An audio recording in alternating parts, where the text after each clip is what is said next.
Hi everyone, Dr. Merhaut here. I am going to be going over some common causes of numbness and tingling in the upper extremity. There are many things that can cause it, whether it's numbness and tingling down to the fingers. Sometimes it's certain fingers, like only the pinky. Sometimes it's only the thumb, the index finger, the middle finger, or ring finger. So there are different things that can cause that, and we're going to jump right into it. So first we need to talk about a little bit of the anatomy and the structure of what causes sensation in the upper extremity. So if we look here at the cervical spine, we can see all these yellow things, which are the nerves that come out from the spinal cord. So you can see some of them join together and then separate a little bit further down.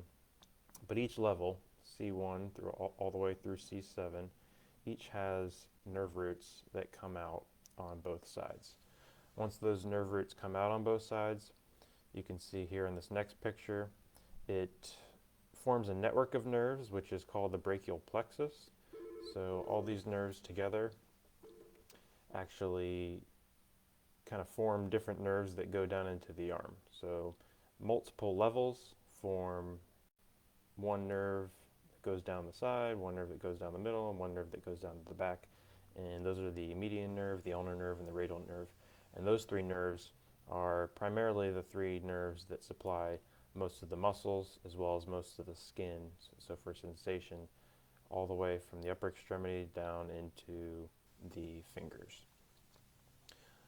If we look at the dermatome charts here, we can see that all these letters and numbers correlate with the different levels of the spine and the different nerve roots that come out of the spinal cord. So the different colors here signify different nerves that innervate different parts of the skin. So you can see if we look at C6, for example, it starts all the way up here and kind of goes down into the thumb. So if you have numbness or tingling that follows that pattern, oftentimes it's associated with the C6 nerve root. And same thing will go for C7 and all the other nerve roots. So the areas that you have numbness, tingling, and pain will often correlate with a specific nerve root, and that's why when we're doing our examination, our testing for sensation, testing for strength, doing orthopedic tests, that's going to tell us where the nerve root problem is actually coming from. We also have a lot of arteries and veins, which you can see in these pictures. The arteries also, just like the nerves, go all the way down into the fingers and branch off into different smaller arteries. And same thing with the veins. Those things they're going to come together and then they actually flow back up towards the heart. But you can see they're all distributed throughout the upper extremity. So the reason I'm bringing up arteries and veins is because arteries and veins, if there's compression and lack of blood flow, that can also cause the sensation of numbness, tingling, and sometimes pain.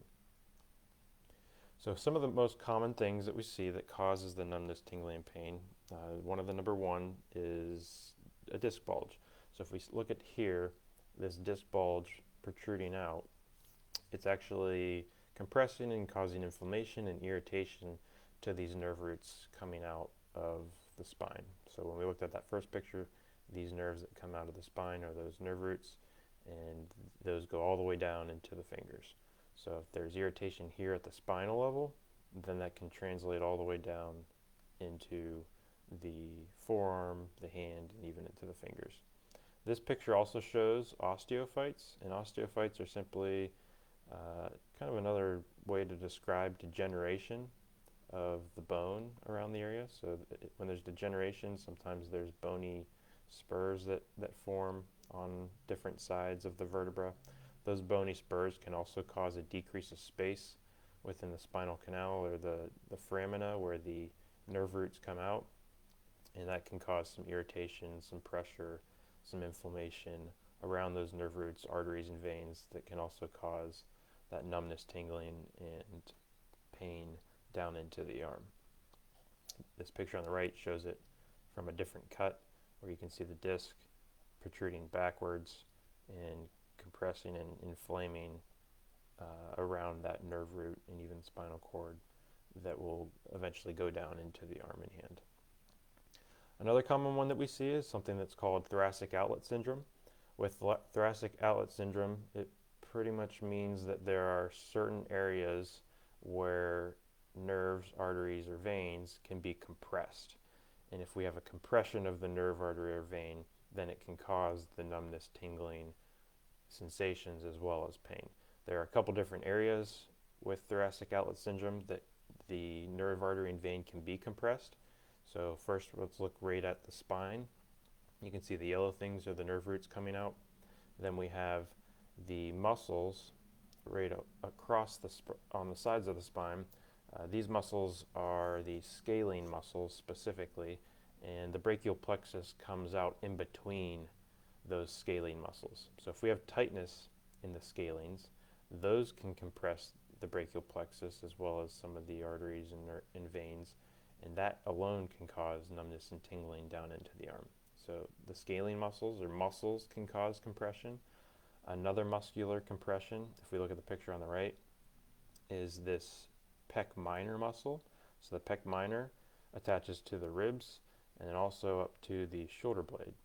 The brachial plexus as well as the artery and the vein travel underneath the pec minor. So if we have tightness in the pec minor, oftentimes if the shoulders are rolled forward too much, that can cause compression to all those structures, and you can get numbness, tingling, and pain down into the arm and hands. Another thing that can cause compression is bony structures. So we have the clavicle or the collarbone right through here. In the picture on the right, it's this one right here. This circle is depicting the subacromial space, so the space below the acromion and the clavicle. The space can be diminished with poor posture. It can be diminished with bony protuberances, with improper breathing. So if you're breathing more with your ribs as opposed to your diaphragm, those ribs are going to compress up into the arteries, nerves, and veins. So we do certain tests to test for thoracic outlet syndrome to see if it's an artery or a vein that's compressed or if it's a nerve that's compressed, and that'll kind of put us in the right direction on if we need to do certain things with the muscles, if we need to do certain things with joints to help relieve some of those pressures to decrease the amount of symptoms that you'll have with the numbness and tingling down into the arm.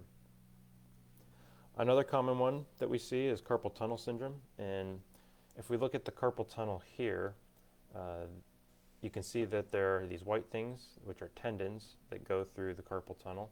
There's this yellow thing, which is the median nerve that goes through the carpal tunnel. And if you're asking what the carpal tunnel is, basically we have bones in our hands right at this level, which are called the carpal bones. So that's the floor, per se, of the carpal tunnel. And then the top of the tunnel is this little band, which is actually a fibrous band called the transverse carpal ligament.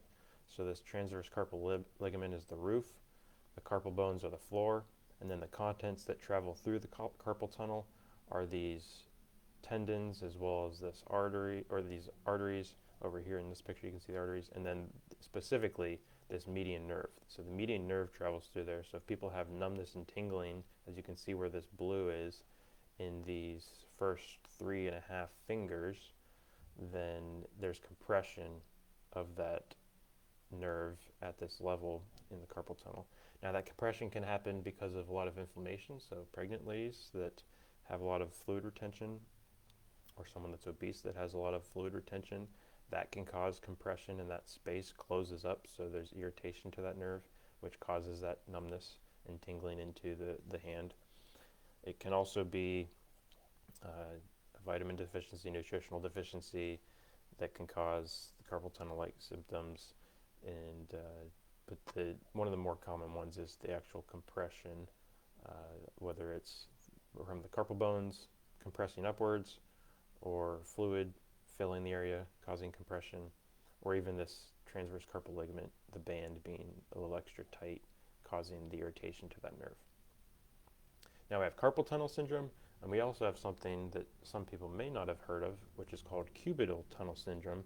And cubital tunnel syndrome If we look at the picture of the carpal tunnel, usually it's the first 3.5 fingers that people feel the numbness, tingling sensation, whereas cubital tunnel syndrome, it's the last 1.5 fingers that's actually the area of numbness, tingling, and pain that we see. So the pinky and the ring finger are often felt with this one, whereas if we look at the carpal tunnel, the thumb, pointer finger, and middle finger, as well as part of the ring finger, are affected by the carpal tunnel.